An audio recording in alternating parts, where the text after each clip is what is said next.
Mais uma vez, então, boa noite. Eu quero começar o nosso tempo dessa noite dizendo uma palavra que eu ouvi essa semana e que converge muito com a ideia que eu tinha considerado para compartilhar com vocês. Fernando, obrigado por essa palavra. Essa palavra ela escreve muito bem um perigo real para todos os cristãos, mas no Brasil temos algumas questões específicas sobre as quais eu quero trazer para essa reflexão. Essa palavra é a dessensibilização. Dessensibilização é quando a gente perde a sensibilidade. É quando algo que antes causava incômodo, alerta, reação, mas com o tempo começa a parecer normal. Pense nesse exemplo. Uma pessoa que trabalha num ambiente muito barulhento, ela se acostuma com o barulho e, de forma geral, até mesmo nós, se tivéssemos num ambiente desse, também nos acostumaríamos, mas o fato é que parece que barulho não incomoda mais essa pessoa. A pessoa se acostuma, o ouvido vai ficando menos sensível ao barulho. Um outro exemplo é aquela pessoa que trabalha numa loja de perfumes. A loja está sempre muito cheirosa, mas o vendedor ele já está acostumado e não consegue perceber quão cheirosa a loja fica. Se você já entrou numa loja de perfumes, eu vou presumir que todos vocês já entraram numa, sabe exatamente o que eu estou falando. Você consegue perceber muito facilmente a diferença entre o ambiente externo e o ambiente da loja. E, de novo, à medida que a gente fica dentro dessa loja, a gente vai perdendo também a sensibilidade a esse perfume, ao cheiro. Levando agora para um outro extremo, e agora com questão moral envolvida, uma pessoa que se expõe a determinados tipos de imagens na internet, depois ela quer ver vídeos, depois ela quer ver vídeos mais pesados, e depois nem as imagens e nem os vídeos parecem suficientes para satisfazê-la. Aquilo que um dia causava espanto, causava nojo, aquilo que um dia causava vergonha, já não causa mais essas coisas. Isso, inclusive, me faz pensar na hanseníase. Antigamente nós chamávamos de lepra. Aliás, curiosidade, você sabia que o Brasil é um dos países com maior taxa de infecção de hanseníase do mundo? Dados da Organização Mundial da Saúde mostram que em 2024 o Brasil teve 22.129 novos casos de hanseníase. Uma das marcas dessa doença é que a pessoa vai aos poucos perdendo a sensibilidade ao toque. Ela pode se ferir e não perceber, e às vezes a gente percebe esses problemas e feridas porque ela se coça tanto e não percebe que aquilo que causaria dor, não causa mais, ela mesma vai arrancando a própria pele, partes do corpo. E essa dor que normalmente seria um presente de Deus para nos proteger, um alerta de que algo está errado, deixa de cumprir a sua função. Então o problema maior não é a ferida, é o fato de que ela não sente mais dor. E espiritualmente, algo semelhante pode acontecer conosco. Quando o coração vai perdendo a sensibilidade, aquilo que deveria nos constranger já não constrange. Aquilo que deveria nos alertar já não alerta. E o mais perigoso é que isso nunca acontece de uma só vez. É aos poucos, de forma silenciosa. Quando percebemos, se é que percebemos, nós já nos acostumamos. Essa é uma boa descrição do que eu estou chamando de dessensibilização espiritual. Quando a gente não sente mais o que deveria sentir, a gente começa a achar normal o que Deus não acha normal. Então, pensando num domingo como o de hoje, e de novo, trazendo à tona a questão do carnaval, e obviamente que essa não é a única festa do povo brasileiro e nem a única festa que nos leva a considerar as nossas ações e a nossa participação. Ainda assim, é possível que o carnaval seja o exemplo mais óbvio do nosso país quando se trata de dessensibilização. Por quê? Porque o carnaval não apenas expõe as pessoas ao pecado.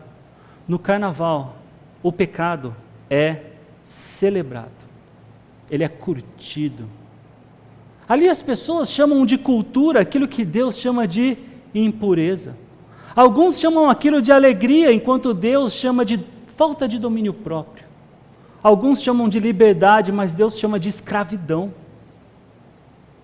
No nosso meio há pessoas com diferentes idades na caminhada cristã, algumas mais antigas, outras mais novas.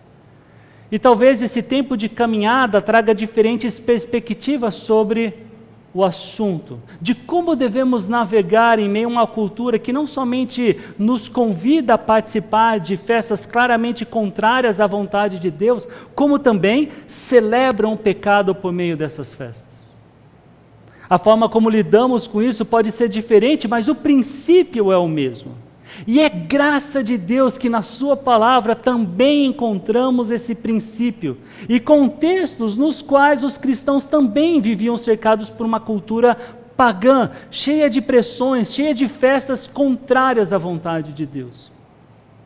O apóstolo Pedro, ele escreve na sua primeira carta para cristãos que viviam espalhados pela Ásia Menor, cuja maioria dos leitores era formada por gentios convertidos. Novos cristãos que tinham crescido dentro de uma cultura pagã, com festas religiosas, com cultos idólatras, com celebrações moralmente permissivas e uma pressão constante para participar dessas práticas. E aqui está algo bastante importante.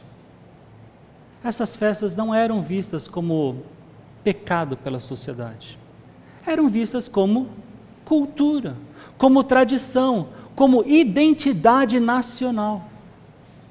Participar dessas celebrações significava pertencer. Recusar-se significava se tornar estranho. Então Pedro, ele descreve essa antiga vida como um tempo de ignorância, na sua primeira carta, no capítulo 1, versículo 14. Ele também diz, uma maneira vazia de viver que lhes foi transmitida por seus antepassados, no versículo 18. Ou seja, era uma forma de viver recebida da cultura, passada de geração em geração, respeitada socialmente, mas espiritualmente vazia. Então percebam a força disso.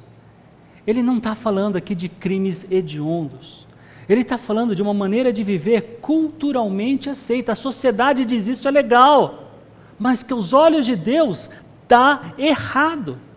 E quando essas pessoas se converteram, algo mudou, e mudou profundamente. No versículo 18 diz que elas foram resgatadas, não com prata ou ouro, mas com o precioso sangue de Cristo. Elas passaram a viver o que Pedro chama de jornada terrena de vocês. Se você prefere uma versão como da Almeida, durante o tempo de peregrinação de vocês. A ideia no texto original é vida de estrangeiro, é a vida de quem mora naquele lugar, mas não pertence totalmente àquele lugar. Ou seja, essas pessoas convertidas ao cristianismo, chamadas de peregrinas, continuavam morando na mesma cidade que moravam antes da conversão, frequentavam os mesmos mercados, viviam debaixo do mesmo governo, mas já não eram mais participantes daquele mesmo estilo de vida, daquela mesma lógica que tinham os cidadãos daquela cidade.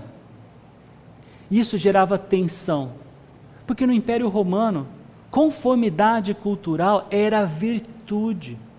Ser diferente era visto como desvio, como ameaça, como arrogância. Por quê? Porque ser romano era ser o melhor que existia para um ser humano. Agora pense comigo. Pedro ele escreve para um povo que vivia cercado por festas religiosas pagãs, celebradas, normalizadas, socialmente respeitadas, moralmente permissivas.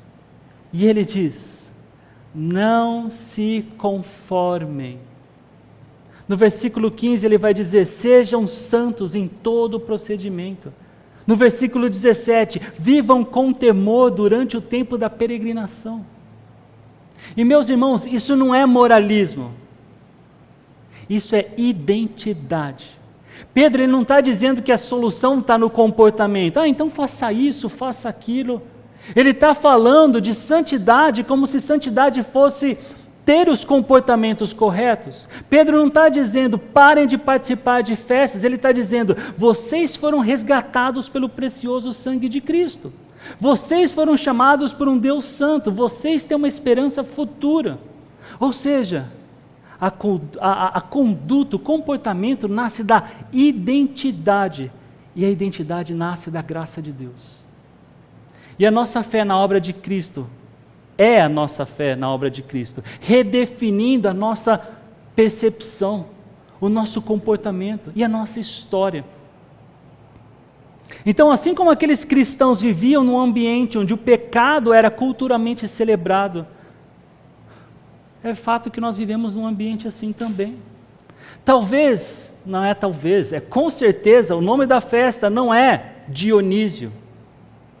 Essas festas não necessariamente acontecem em templos pagãos, mas sob o nome de cultura, entretenimento, liberdade, tradição.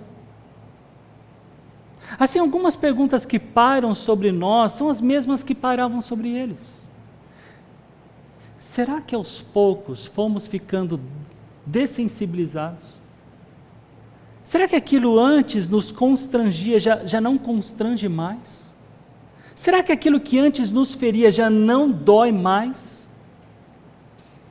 Pedro, ele escreve para cristãos que precisavam aprender a viver como estrangeiros num ambiente onde o pecado era normalizado. Nós nos tornamos estes estrangeiros quando pela fé em Cristo nos tornamos cidadãos celestiais, quando nos tornamos membros da família de Deus. E agora nós precisamos aprender a viver de acordo com a nossa cidadania, com o jeitão da nossa família. No versículo 14, como filhos obedientes, não se deixem amoldar pelos maus desejos de outrora, quando viviam na ignorância. A ideia da mensagem de hoje é exatamente nós respondemos essas perguntas. Como alguém pode ser cristão e mesmo assim ser moldado pela cultura deste mundo? Como é que combatemos essa potencial dessensibilização? Então eu quero ler com vocês, nesse capítulo de 1 Pedro, dos versículos 13 a 20, e depois disso eu quero orar com vocês. Então se você trouxe a sua Bíblia, eu peço que você acompanhe nela. Eu não tenho aqui todos os versículos no slide, tá bom? Então, aquele que não trouxe, ouça bem. Versículo 13. Portanto, estejam com a mente preparada, prontos para a ação, sejam sóbrios e coloquem toda a esperança na graça que lhes será dada quando Jesus Cristo for revelado. Como filhos obedientes, não se deixem amoldar pelos maus desejos de outrora, quando viviam na ignorância. Mas assim como é santo aquele que os chamou, sejam santos vocês também em tudo o que fizerem, pois está escrito, sejam santos porque eu sou santo. Uma vez que vocês chamam Pai, aquele que julga imparcialmente as obras de cada um, portem-se com temor durante a jornada terrena de vocês.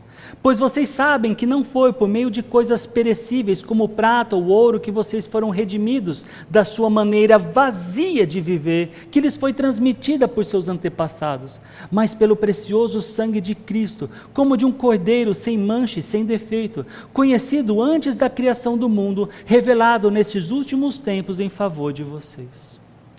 Pai, mais uma vez oramos ao Senhor, pedindo para que nos dê discernimento, para que nos dê conhecimento, ilumine a nossa mente, o nosso coração, não somente para que saibamos o que é correto, mas para que vivamos, Pai, o que é correto, para a honra e glória do Teu nome, para a satisfação da nossa alma e para o testemunho do Teu reino.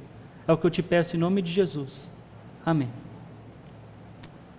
Eu quero chamar a atenção de vocês novamente para o versículo 14, quando ele diz, quando viviam na ignorância. E ao contrário de como muitas vezes a palavra ignorância ou ignorante é usada na nossa língua, ignorância significa falta de conhecimento. Não é a pessoa que tem baixa escolaridade ou tem baixo QI, ou que é mal educada, seu ignorante. No caso específico de Pedro, é a descrição da condição antiga daqueles que já tinham crido em Cristo. Antigamente eles não tinham conhecimento. É viver num ambiente e não perceber o que está acontecendo. É ser moldado sem saber que você está sendo moldado. Vejam essa antiga tirinha de uma mãe que tinha todo orgulho do que sua filha era capaz de fazer quando criança.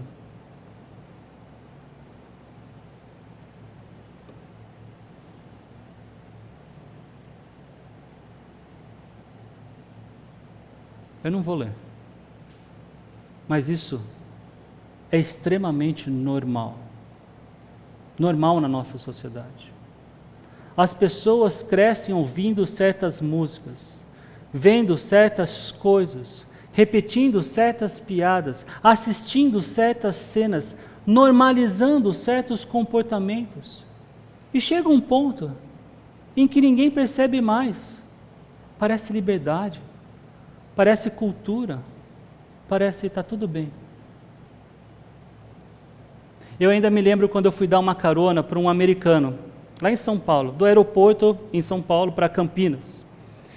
Eu peguei ele no aeroporto, do aeroporto para Campinas tem mais ou menos 1h30 de viagem.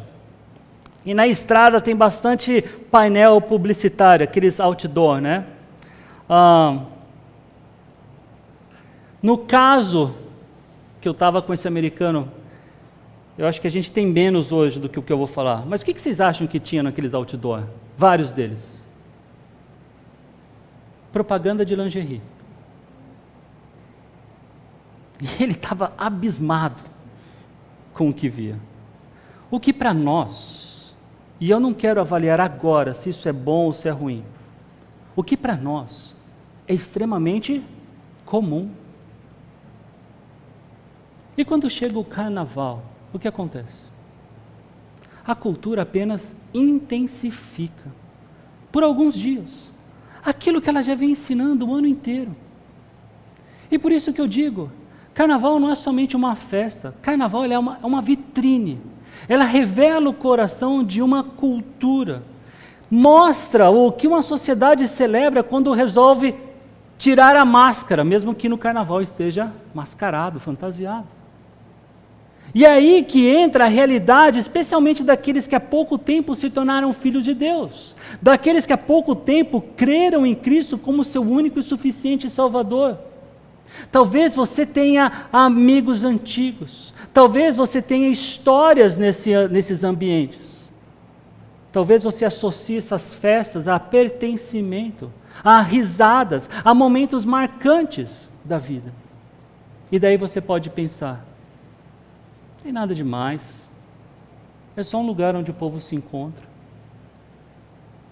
Mas o apóstolo Pedro está dizendo, porque existe um tipo de vida que é marcada por ignorância. Devo eu participar?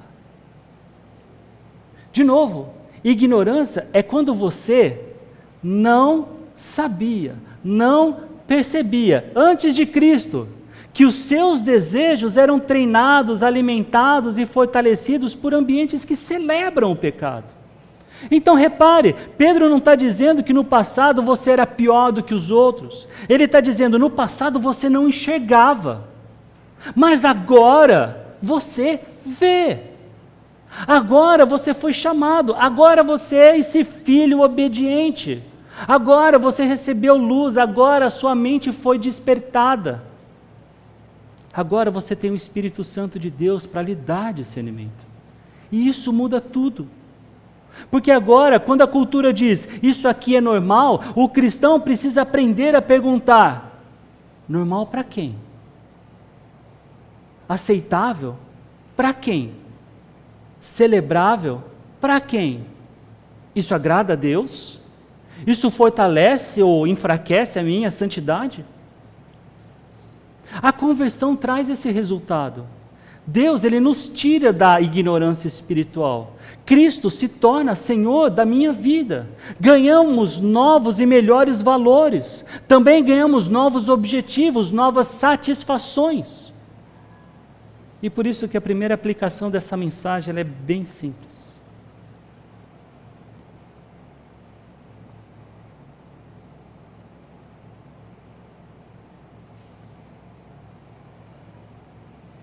Se você entendeu e creu há pouco tempo no Evangelho, na notícia que a Bíblia chama de boa, que é a morte e a ressurreição de Cristo pelos nossos pecados, não tenha vergonha de admitir que as coisas que existem ainda coisas que você precisa aprender, que você precisa enxergar.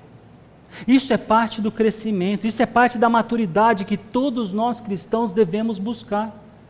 E se você já é crente há mais tempo, a pergunta ainda é mais séria. Será que você está dessensibilizado? Será que você voltou a pensar que festas como a do carnaval é normal? Porque a dessensibilização, ela pode acontecer dentro da igreja também, se a gente deixar. Por isso é que Pedro continua nos instruindo, nessa segunda parte do versículo 14. Não se deixem amoldar pelos maus desejos de outrora. Não se deixem amoldar. No texto grego original aqui, Pedro ele usa uma forma verbal que indica conformidade externa a um padrão. A ideia de que algo está sendo pressionado para caber numa forma. Se você gosta de brincar de massinha, de Play-Doh, tenta colocar na forminha, é quando você tenta colocar e que fique uma boa forminha, uma boa forma naquela massinha. É como um metal sendo moldado num molde quente.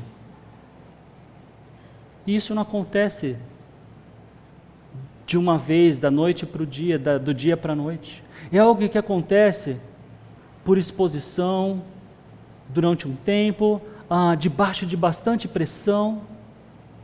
Pedro não está falando aqui de questões somente isoladas, ele está falando de um processo de conformação. E eu volto a dizer, isso é importante, que Pedro não está ensinando com foco no externo, no comportamento. O foco é interno, é o coração. Não se deixem amoldar. Pelo quê? E ele acrescenta, pelos maus desejos de outrora.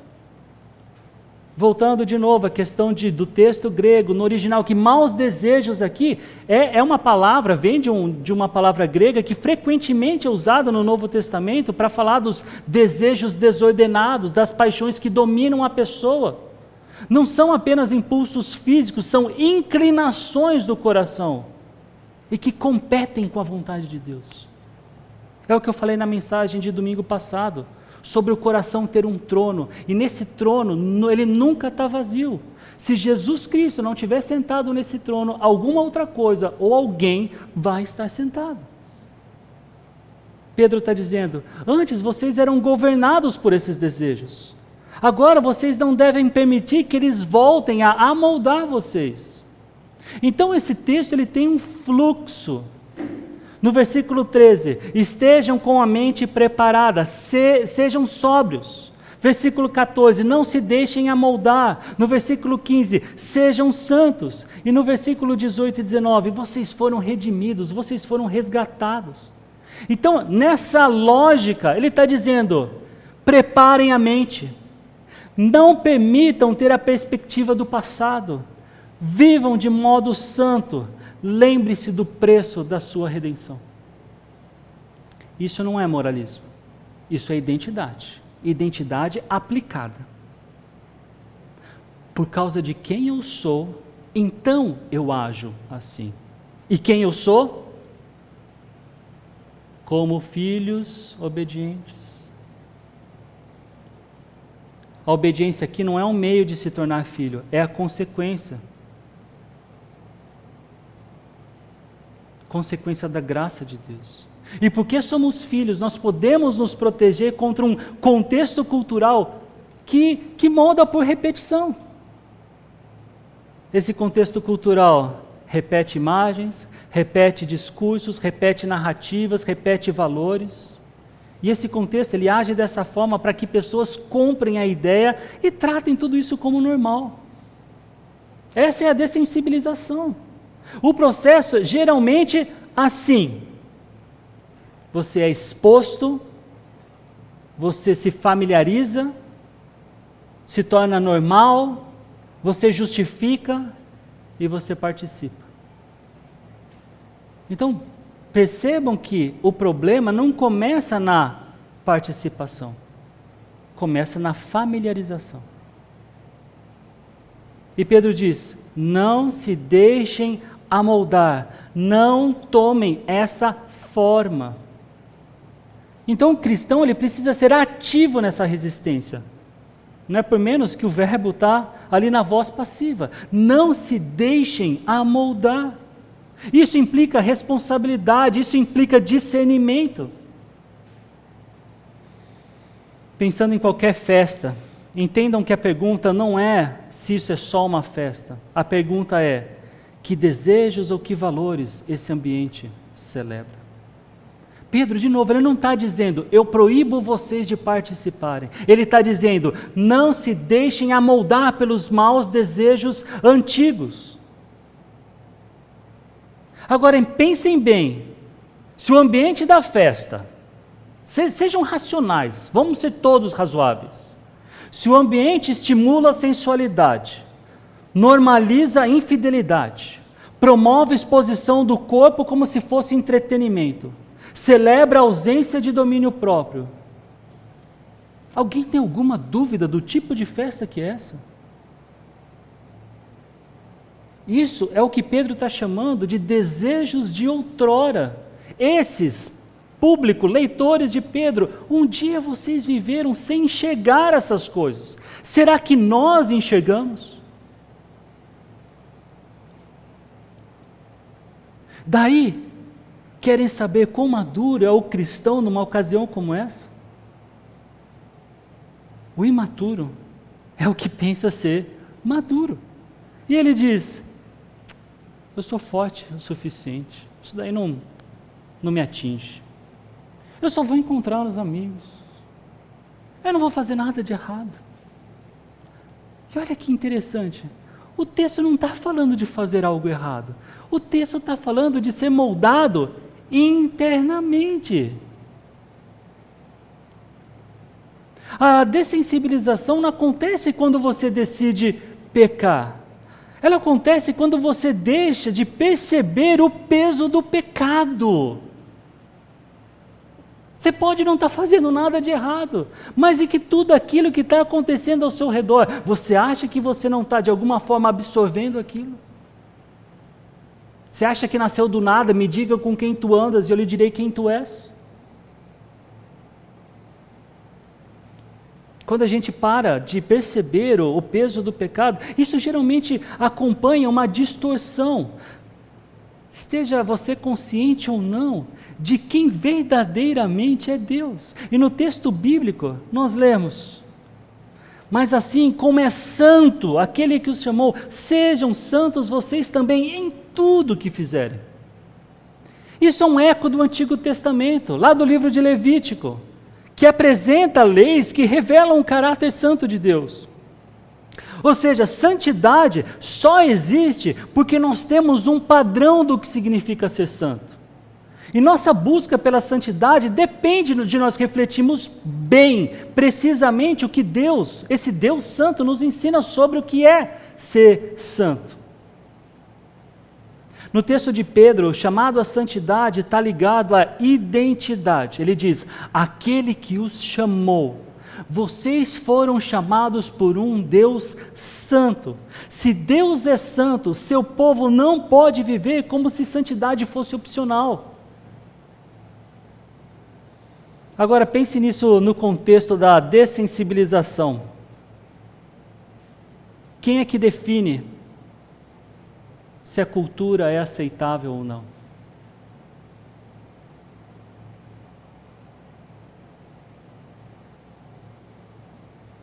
Quem é que define o que é certo e o que é errado?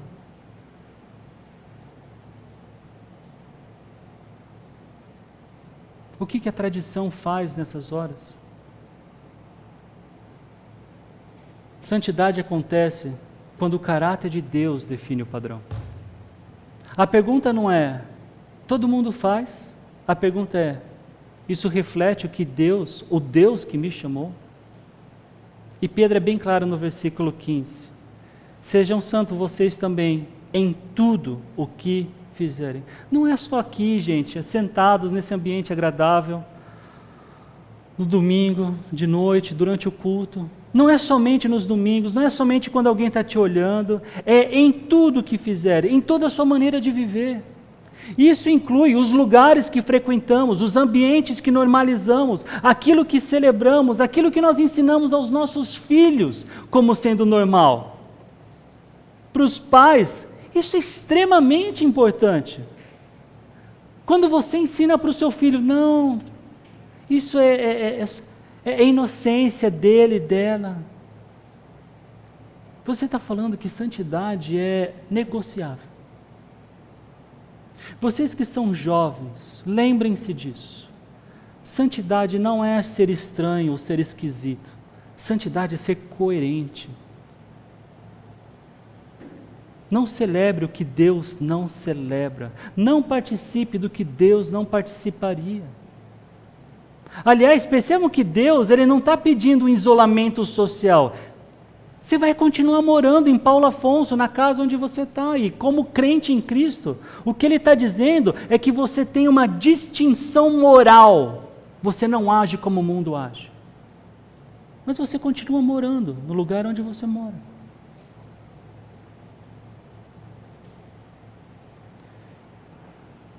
Eu não sei quando foi a última vez que você investiu tempo para ler a primeira parte da Bíblia, que nós chamamos a lei, aqueles 5 primeiros livros. Muitas vezes, quando nós lemos Levítico ou Deuteronômio, por exemplo, nós encontramos leis que, da nossa perspectiva moderna, elas parecem estranhas. A gente se pergunta, por que Deus não queria que misturassem tipos diferentes de tecido na mesma roupa? Por que não podiam semear 2 tipos de sementes no mesmo campo? Por que havia regras tão detalhadas sobre alimentos, sobre pureza, sobre contato com certas coisas? Se olharmos apenas com olhos culturais, tudo isso parece o quê? Esquisito, parece exagerado. Mas qual era o ponto? Com certeza não era esquisitice. O ponto era distinção. Deus estava formando um povo que não deveria se confundir com outros povos ao seu redor. Enquanto as nações vizinhas celebravam idolatria, imoralidade sexual, cultos pagãos cheios de sensualidade e sincretismo, Deus estava ensinando o seu povo, até nos detalhes da roupa, até nos detalhes da alimentação. Gente, tem lei de Deus falando, você não deve defecar aqui, você tem que sair daqui. Poxa, Deus precisou ensinar o básico, para a gente é básico. Era um povo que estava surgindo, que Deus escolheu para que fosse seu, e Ele queria que fosse diferente, e diferente em muita coisa, para que quando as pessoas olhassem, pudessem falar, esse é o povo de Yahweh, esse é o povo de Javé, esse é o povo de Deus. Vocês são diferentes, vocês pertencem a mim, vocês não vivem como outros vivem, talvez dissesse Deus. As leis cerimoniais apontavam para essa realidade. Deus é santo e o seu povo deve refletir essa santidade. Então entendam, Deus não queria que Israel fosse estranho por capricho. Ele queria que Israel fosse distinto por identidade. Santidade nunca foi ser esquisito. Sempre foi sobre pertencimento. O povo de Israel pertence a Deus. Por isso, quando Pedro ele cita Levítico, sede santos porque eu sou santo, isso é capítulo 19, versículo 2 de Levítico. Ele estava fazendo essa mesma lógica agora para a igreja. Hoje nós não estamos debaixo das leis cerimoniais de Israel. Cristo ele cumpriu essas leis, mas o princípio permanece. Qual que é esse princípio? O povo de Deus não vive como o mundo vive. Os primeiros leitores de Pedro, eles continuariam vivendo naquele contexto, no mundo greco-romano. Mas como cristãos, eles deveriam viver de modo diferente, de modo santo, ou seja, de modo separado, isso que significa ser santo, para os propósitos de Deus.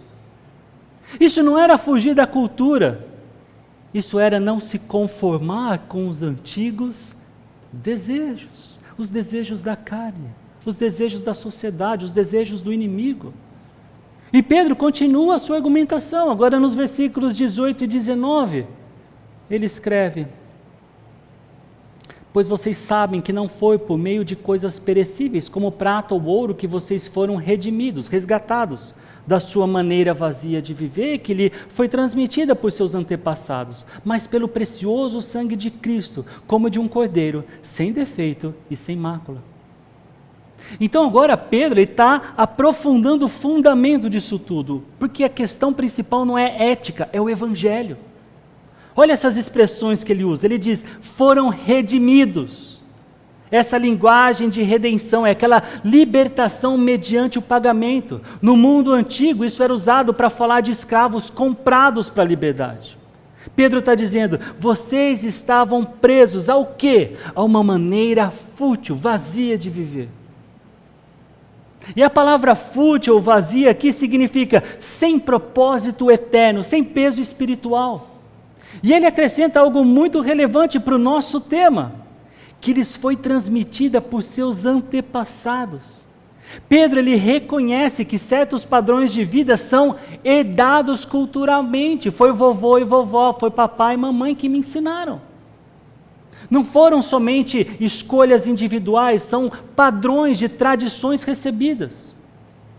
E, gente, isso é extremamente atual, porque muita coisa que nós celebramos como identidade cultural é simplesmente tradição recebida. E não é porque algo é tradicional que é certo ou que é santo. Pedro, ele chama a vida antiga, a vida sem Cristo, mesmo sendo tradicional, ele diz, é fútil. Ou seja, pode ser cultural, pode ser tradicional, pode ser repetido há gerações, pode fazer parte da identidade de um povo, mas ainda assim pode ser espiritualmente vazio. E aqui está a conexão direta com dessensibilização. Quando a tradição vira autoridade moral, a palavra, ela perde espaço, ela perde autoridade, ela perde o seu e o meu respeito. Então Pedro está dizendo, vocês não pertencem mais a essa tradição fútil, vocês pertencem a Cristo que o resgatou. Se você já creu em Cristo como único e suficiente Salvador, você que está aqui, saiba, você já foi resgatado. E aqui eu destaco agora a segunda expressão da passagem, porque ele diz, pelo precioso sangue de Cristo.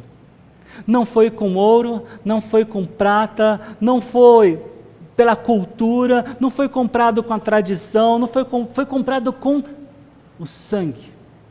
E não é com qualquer sangue. O texto diz, como de um cordeiro sem defeito e sem mácula. Pedro está trazendo aqui à memória a imagem do cordeiro pascal, lá no Egito, quando sacrificaram um cordeiro e passaram seu sangue nos umbrais, nas portas. Era aquele sangue que livrava do juízo que viria com o espírito da morte. Era o sangue que marcava um pertencimento, era o povo de Israel que estava fazendo isso. Era o sangue que apresentava a singularidade daquele povo no seu relacionamento com Deus. A dessensibilização, ela acontece quando esquecemos o custo da nossa redenção. Esquecemos do peso, do significado da cruz. Esquecemos que fomos comprados. Esquecemos que em Cristo fomos perdoados desse nosso modo antigo de viver. Então, meus irmãos, quando a cruz perde a centralidade, quem ganha é a cultura. Quando o sangue de Cristo deixa de ser precioso para nós, o entretenimento começa a parecer mais valioso. E é aí que eu volto a dizer, me referindo ao carnaval. Ainda que sirva para tantas outras festas, para tantas outras situações, o perigo não é a festa em si. O perigo é a perda de discernimento. O perigo é a falta de sensibilidade. Às vezes achamos que a grande ameaça da igreja é a perseguição. Saibam vocês disso ou não, agora vocês vão saber. Toda a perseguição que a igreja sofreu, só fez a igreja ficar ainda mais forte. É claro que a gente não quer ser perseguido. Mas será que a gente está percebendo que bem pior do que ser perseguido é nos assimilarmos, nos amoldarmos com o padrão desse mundo? É fazer o que eles fazem, é pensar como eles pensam, é estar nos lugares onde eles estão. Não porque não possamos estar onde eles estão, mas é no cuidado de perdermos a razão pela qual nós deveríamos estar ali. O maior problema não é a violência contra nós, é a perda da sensibilidade dentro de nós. É quando o pecado já não incomoda, é quando a sensualidade já não constrange, é quando a cultura define o que é normal, é quando a tradição vira desculpa. É a dessensibilização, começando assim.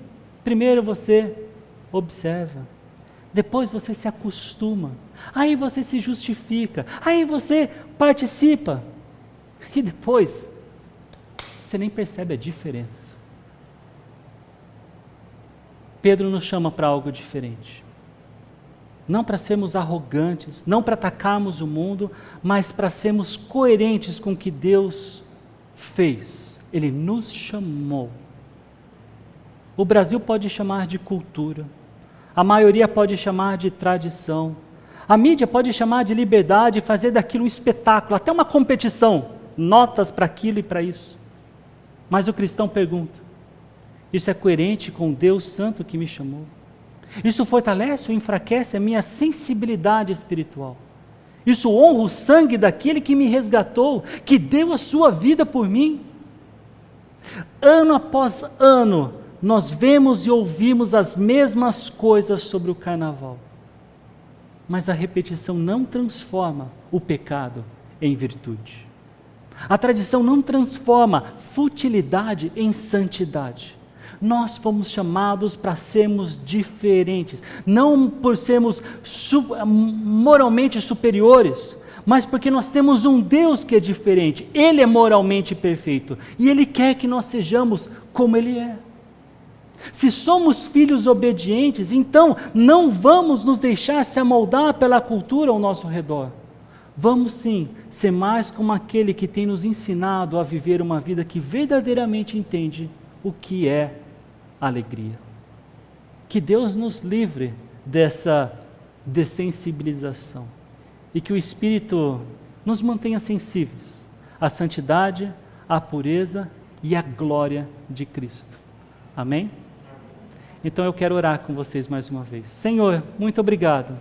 Obrigado pelo tempo que tivemos juntos de consideração daquilo que o apóstolo Pedro, teu servo, escreveu e nos ensina, palavras do Senhor, para que nós não nos amoldemos, Pai, com o padrão deste mundo, para que a gente não mais vibre, se alegre com aqueles valores, com aquelas alegrias que outrora tínhamos.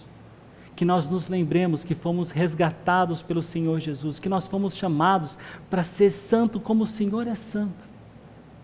Nos ajude, Pai, a viver como uma igreja que realmente mostra quem o Senhor é. É o que eu te peço em nome de Jesus. Amém.